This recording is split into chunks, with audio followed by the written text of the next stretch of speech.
Assalamualaikum warahmatullahi wabarakatuh. Waalaikumsalam warahmatullahi wabarakatuh. Mohon maaf, Romo Kiai, ada sesuatu yang mengganjal di hati. Mohon maaf, biar nggak menjadi halangan di hati. Setiap saya mendengarkan ceramah baik live maupun di mass media YouTube, Romo Kiai selalu menekankan manusia hidup harus bertemu dengan Allah. Logikanya kita belajarlah bertajali agar bisa ketemu dengan Allah. Nah, saya yang pertanyakan, Gus, Romo Kiai mohon maaf, apakah Gus sendiri panjenengan itu sudah bertemu dengan Allah? Ini mohon maaf ya Gus, biar nggak jadi ini bertentangan dengan hati. Kalau sudah ketemu dengan Allah, maksud dan tujuannya itu apa? Itu. Terus yang kedua, kita sebagai makhluk Allah, dengan apa yang sering diutarakan, Gus, kita harus kembali ke Allah. Dalam arti kalau jasad kita meninggal, dan kalau pulang rohnya kita kembali. Apa yang kita bawa pada saat kita menghadap Allah itu, Gus? Terima kasih Romo Kiai dan panitia. Wassalamualaikum warahmatullahi wabarakatuh. Waalaikumsalam warahmatullahi wabarakatuh. Sepurone pamit. Iki pertanyaan lagi niki. Sepanjang 26 tahun ya, pertanyaan itu yang kutemukan hari ini. Berarti malam ini spesial. Gini Pak, pertanyaannya, apakah Gus Iku sudah ketemu Allah? Lawan nggih. Oh, sampai ben paham. Ini dengan uraian saya, jenengan piyambak nanti sing menilai sendiri. Liko ilah, bertemu Allah itu cara basa Jawanya manunggaling kawula Gusti. Itu bukan dua hal unsur ketemu ngeten. Iki yang harus jenengan ketahui. Hukum salik dengan hukumnya wasil kapodo. Hukumnya orang am memakai akal syariat, hukumnya orang khos memakai iman. Itu enggak sama. Antara si salik dengan wasil enggak sama. Antara am dengan khos enggak sama. Hukum Rasulullah ketika Isra nggak sama ketika Mi'raj, betul sama. Manusia diberikan Allah dua mata karena manusia unsur ada dua, jasmani dan rohani. Jasmani Allah berikan mata namanya ainul basariyah untuk menyaksikan dan melihat wujudnya alam dunia. Ruhani Allah berikan mata namanya ainul basirah untuk hanya menyaksikan ilallah. Makanya mengapa syahadat itu ada istisna. Illallah. Aku bersaksi sesungguhnya tidak ada Tuhan yang wajib ku sembah, ku imani, ku cintai illallah kecuali disinilah. Ini namanya istisna. Jadi nggak boleh yang lainnya. Wajibnya mata hati itu hanya memandang wujudnya Allah. Si salik, si am iki didorong supaya sampai ke situ. Makanya ajaran risalah Rasulullah di jalur dinut tauhid itu wajib disampaikan. Nah, ketika si salib ini disebut salib karena ada dua. Satu, aku gerak sebab digerakkan oleh Allah. Ada dua unsur. Inilah yang bermaksud tauhid la ilaha illa anta subhanaka inni kuntu minadz dzalimin dalam surat Al-Anbiya 87. Di situ ada hamba, juga ada khalik. Bahasanya kalau terhadap Allah sebagai khalik, anta Rabbi wa ana abduka. Anta dan anai. Ketika disebut salik, antanya kembali kepada Allah. Anta utawi panjenengan Gusti iku Rabbi, pangeran kula. Berarti nggak ada yang lain. Wa ana, sedangkan saya hamba ya, iku abduka, hamba panjenengan. Ini gak wis bener toh? Proses apa? Proses salik. Karena kelas itu, Bapak Ibu, ini belum disebut ketemu. Karena ini masih ada jarak, walaupun dekat masih ada jarak. Inilah proses su'aul basirah menuju proses ainul basirah. Proses muraqabah menuju nah, ini dituntut untuk berikutnya proses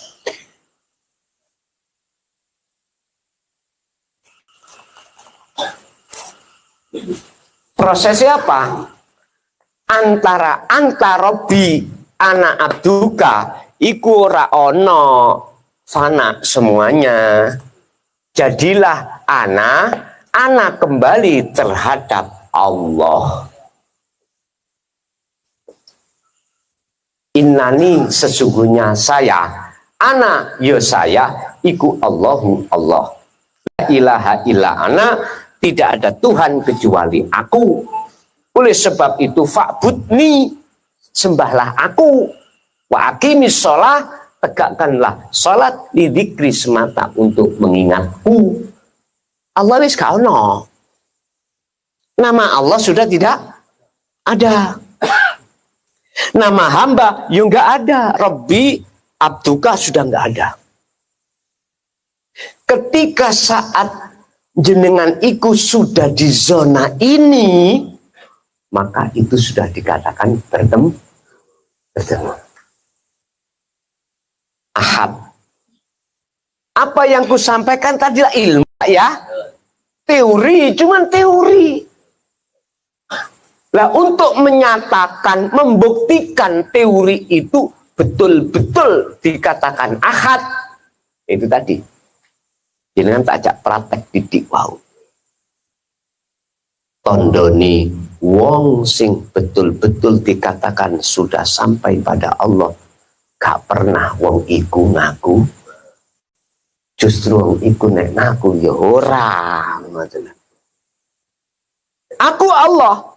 Karin delok pun posisi ini, aku Allah, hati ini kembali kemana? Nek makhluk.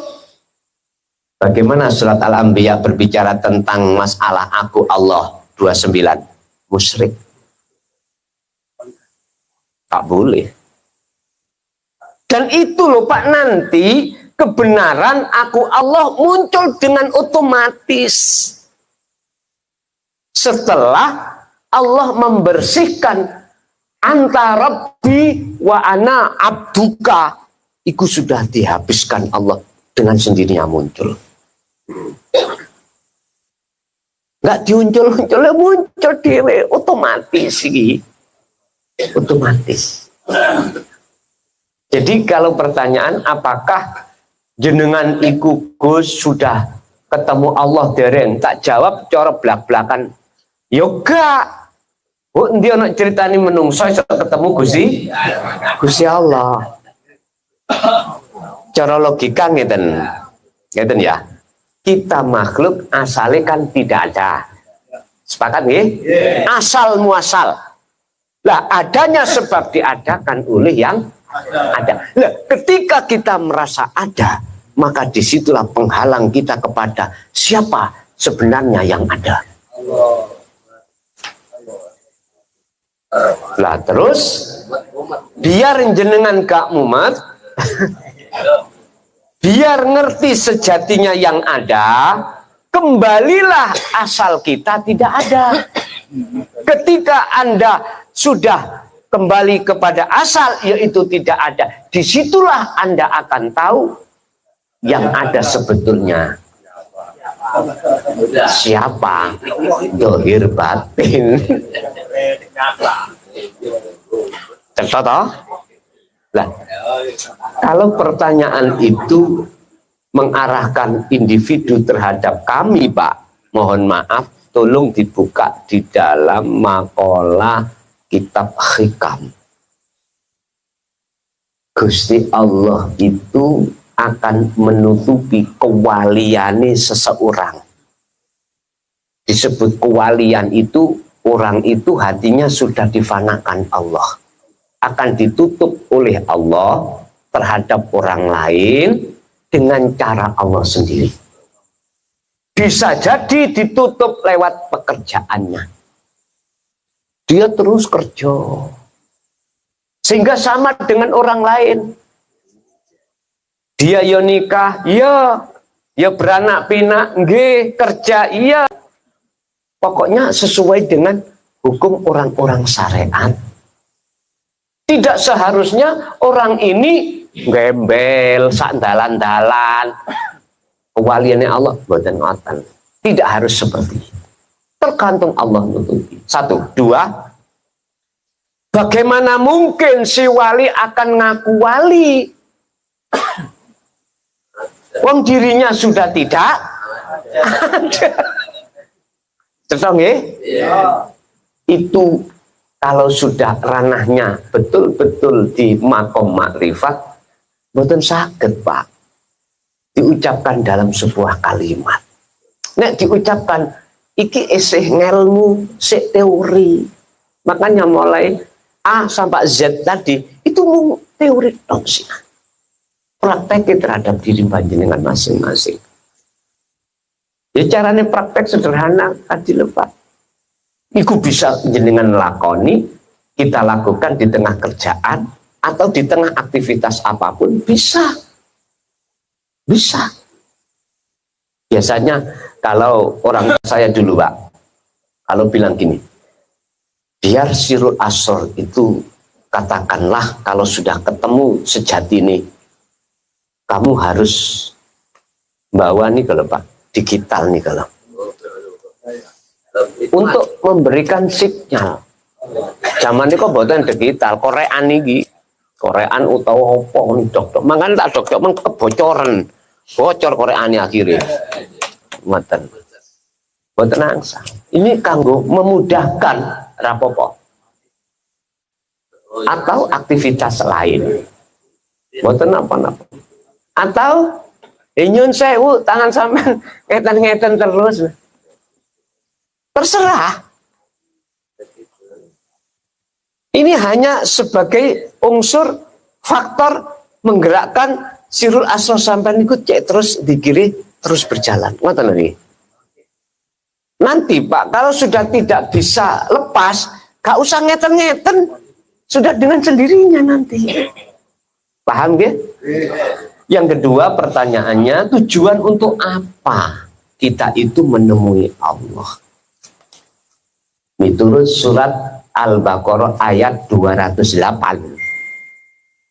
Itu untuk menyempurnakan Islam agama sampean. Agama sampean. Wis aku ngomong agama nih. Ini agama untuk semuanya. Udkhulu fis-silmi kafah. Ya ayyuhalladzina amanu udkhulu fis-silmi kafah. Sempurnakan Islammu. Artinya kesempurnaan Islam di mana? makrifat. Syariat torikot hakikat syariat itu yang ilmu tentang masalah jasmani. Torikoh adalah apa yang dilakukan jasmani. Nama sholat ikut torikoh, itu jalan. Hakikat adalah tujuan. Apa tujuannya?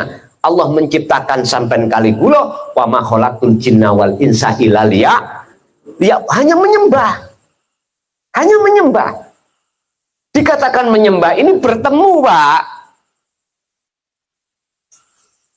Jadi aktivitas apapun itu toriko, jikalau jenengan dasari hakikat tujuannya adalah menyembah, ini sudah jenengan membawa wasilah atau kuncinya, maka bisa sampai makrifat. Makrifat itu apa? Nyatane hakikat disebut makrifat. Laksana jenengan dari rumah masing-masing ke sini, syariate pakai sepeda, pakai mobil.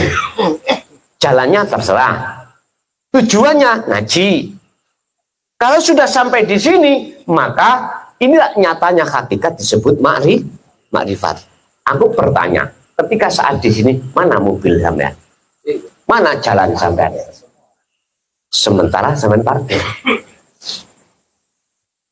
Ikhlas ridho melepas. Kalau sampean gak ikhlas gak ridho melepas iku mau, artinya sampean bawa ke sini sampean gembol. Iku hukumnya keliru, Pak. Makanya mengapa Pak Panitia ndamel parkir sendiri untuk mobil gak boleh dibawa ke majelis ini. Iku tata kerama, Pak. Kanjeng Nabi Muhammad walaupun numpak buruk pada akhirnya diparkir buroke, ya dah. Terus Kanjeng Nabi Muhammad ketika sudah membaca salam atau kehormatan terhadap Allah, setelah masuk di alam di mustawa, penghormatannya sudah nggak ada. Jenengan nanti dikir sirul asrar gak anggu, karena itu wasilah penghubung antara ruh dengan hidup. Iso ketemu iku piye? Difanakno dulu sampai Allah. Dikatakan untuk bertemu Allah berarti dikir iki wis gak anggu. Laksana orang naik ke loteng harus pakai tangga. Kalau sudah di loteng, tangga itu sudah tidak bermakna. Pertanyaannya, jenengan diturunkan lagi atau enggak? Kalau enggak, berarti tangga ini sudah enggak berlaku bagi Anda. Apalagi sepeda, apalagi mobil.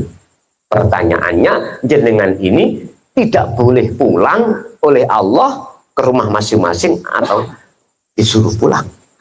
Kalau tidak boleh pulang, mobil tetap ada di sana, nggak iso sampai bawah, tinggal semuanya. Tapi sampai jikalau disuruh untuk pulang, maka mobilnya dipakai lagi, torikoh jalannya dilewati lagi. Artinya ngeten, Pak. Jiwa seseorang, ruh kalau sudah ditarik Allah di alam makrifat mustawa, mohon maaf, pertanyaannya itu disuruh kembali apa enggak ke alam dunia. Kalau enggak, maka garwo gak kanggo, anak gak kanggo, semuanya enggak kanggo.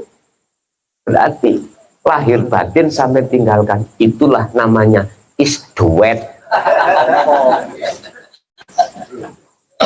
Iya, isduet lah niku. Nama isdet. Mohon maaf, kalau bahasa Inggris gak ngerti loh. Pokoknya tak waca isduet, ngoten ya. Tapi jikalau jenengan dikembalikan lagi, itu ada visi Allah. Jatuhnya di dalam ayat u anfusakum wa ahlikum naro pun sampai visi kurang dekat sampean ahli anak istri tuduhno oleh-olehan sampai habis menghadap Allah. Apa yang harus dilakukan kita? Urusan anak menolak, istri menolak, urusan belakangan. Sing penting jenengan ku amfusakum wa ahlikum naro. Ini nanti jika dilebarkan Allah nang orang lain, ya udah jenengan harus laksanakan apapun resikonya. tetap itu harus sampai sampaikan. Resiko sing mesti terjadi jenengan disesat-sesat. Wis titik. Bisa. Ini wis mesti, dan ini juga berlaku pada diri saya. Tapi tidak saya salahkan karena beliau-beliau itu belum mengerti. Coba kalau sudah mengerti sejati ini fana, sejati ini makrifat itu bagaimana? Dia akan sadar. Bagaimana mungkin kita menyalahkan seseorang ketika orang itu berjalan dalam keadaan mata ini tertutup atau buta, di depan ada tembok, nabrak tembok, mak teriak. Salah betul? Betul. Bagi saya tidak saya salahkan, saya maklumi karena dia tidak tahu kalau di depan ada tembok. Sama orang-orang golongan sholatnya gak iso khusyuk, gak iso ketemu Allah, salahkah? Boten. Bagi saya tak maklumi karena hatinya masih buta terhadap Allah. Sing penting dia mau terima ini dan dia pelajari dan dia praktekkan sedikit demi sedikit. Saya yakin Allah sudah berjanji kok. Ya. Jadi tujuannya pertama adalah menyempurnakan keislaman sampean. Kedua, menyempurnakan atas janji sampean kali kula sebelum ruh itu disambungno, didadekno siji ambek raga. Alastu bi rabbikum qalu bala syahidna. Al-A'raf ya. Al-A'raf kalau nggak salah itu ayat 172. Di situ roh itu semua berjanji sebelum ditiupkan ke jasad. Janji sampai kali kula mung situ. Kak, sampai dengan saya tidak akan pernah menyembah, tidak akan pernah bercinta, tidak akan pernah jenengan beriman kecuali hanya yang esa. Itu aja. Makanya jenengan kali kula ketika dilahirkan sampai sebelum akil balik, ini fitrah jiwa kita. Artinya masih setia pada Allah. Tapi ketika akil balik, jiwa ini memandang pacar baru. Yaitu makhluk yang ada di dunia, alam dunia. Garwo, anak, dunia bro. Wis ganti pak cinta sampan kali kula ngalih pacar baru. Berkasih mesra, kata Allah dalam surat Ibrahim ayat 3, wa yastahibbunal hayatad dunya 'alal akhirah. Mereka itu Pak, ketika sudah kadung mencintai pacar baru ya roda 4, pacar baru ya wis macam-macam pokoknya itunya. Maka mereka 'alal akhirah pasti melupakan pacar lama. Artinya nggak sadar. Kalau semua makhluk itu gerak seperti gerak nih Allah, betul sadar. Kalau semua apa yang mereka bawa itu milik Allah, justru kita akan mengakui milik kita. Atas dasar iki keringat saya sendiri, bahaya, usaha saya sendiri, doa saya sendiri. Atas. Inilah Pak.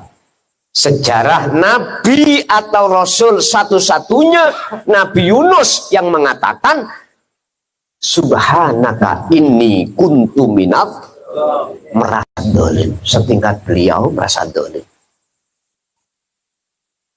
Kayak ini merasa dolim, ngaku ini sih.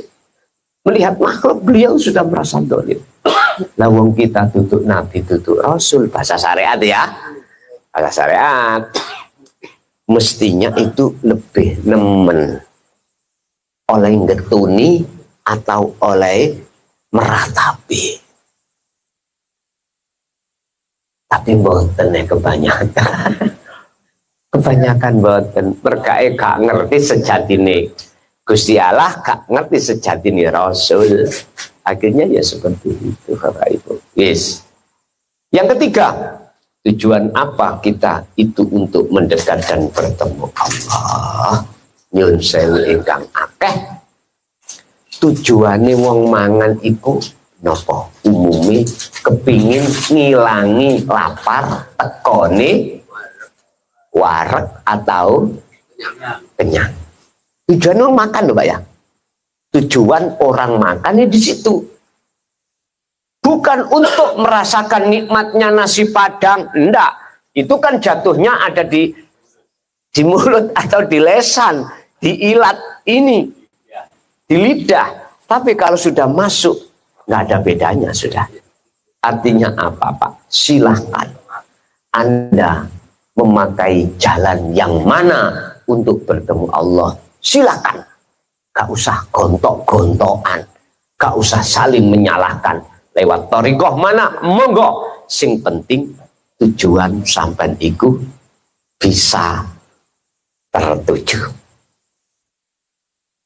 Inilah Pak yang ku maksud supaya ning dodo sampai iki tidak ada persekutuan.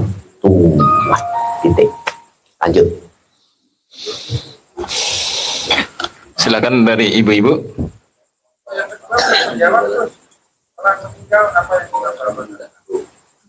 Setelah meninggal apa yang kita bawa? Berarti 3 ya? Lo kali kan tujuannya. Berarti 3. Nah, 3. Yang 3 tadi setelah meninggal apa yang kita bawa setelah meninggal? Wa min waraihim barzahun ila yaumi yub'atsun. Nyun sewu, di situ di belakang jenengan ada istilah barzah. Tatkala jenengan di dunia ini nandur jagung apa nandur pari? Teruslah nandur rawe apa nandur jagung? Kalau jenengan menanam rawe, tahu rawe nggih? Tahu. Gatel nggih? Pasti jenengan mendapatkan buah rawe. Kalau jenengan menanam jagung, pasti buah yang jenengan dapat adalah jagung. Artinya apa? Gini Pak. Amalia manusia itu di dunia, amalia hati maksudnya, ada 2. Husnul a'mali nata itu husnil ahwal min qalbin zahidin. Bagusnya ngamal dohir di mata Allah, tidak di mata manusia. Itu sebab sumber muncul karena bagusnya lakune ati. Lah bagusnya lakune ati ya bagaimana? Min qalbin zahidin nyawiji. Intine ning dodo sampean iki ora ngaku-ngaku jenengan kali kula sing wujud.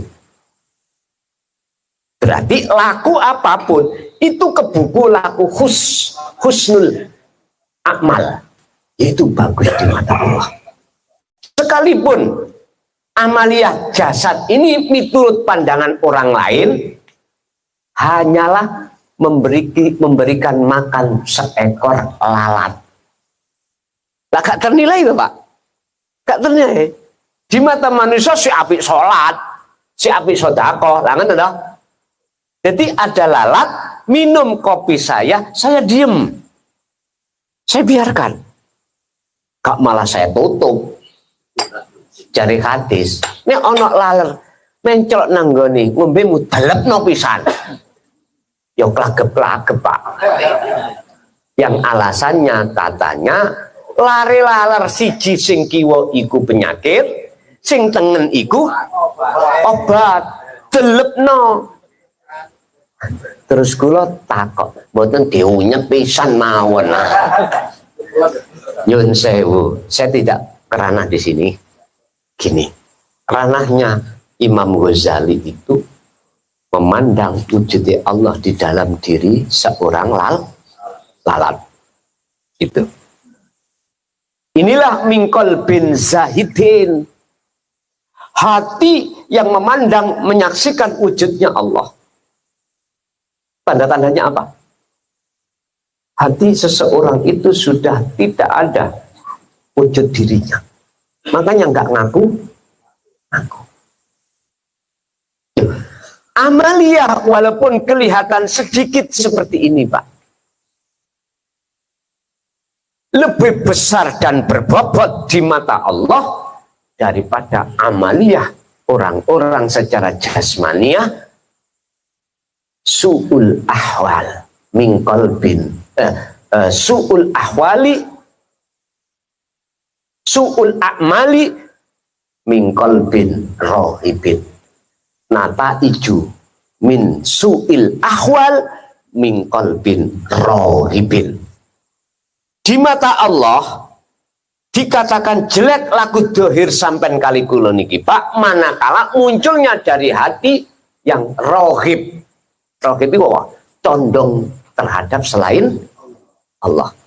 Kula contoh salat Allahu Akbar ning dodoku ngaku rasa sing muncul yo kelason iki sing iso nglakoni, yo kelason iki sing ngadeg makhluk niki lho Pak, maksudnya masih muncul seperti itu, maka si luwih apik orang yang membiarkan lalat meminum tadi. Padahal sholat saya 70 tahun seperti itu. Laksana apa? Nyun sewu. Laksana daripada biji kacang satu aja jenengan tanam. Biji ya.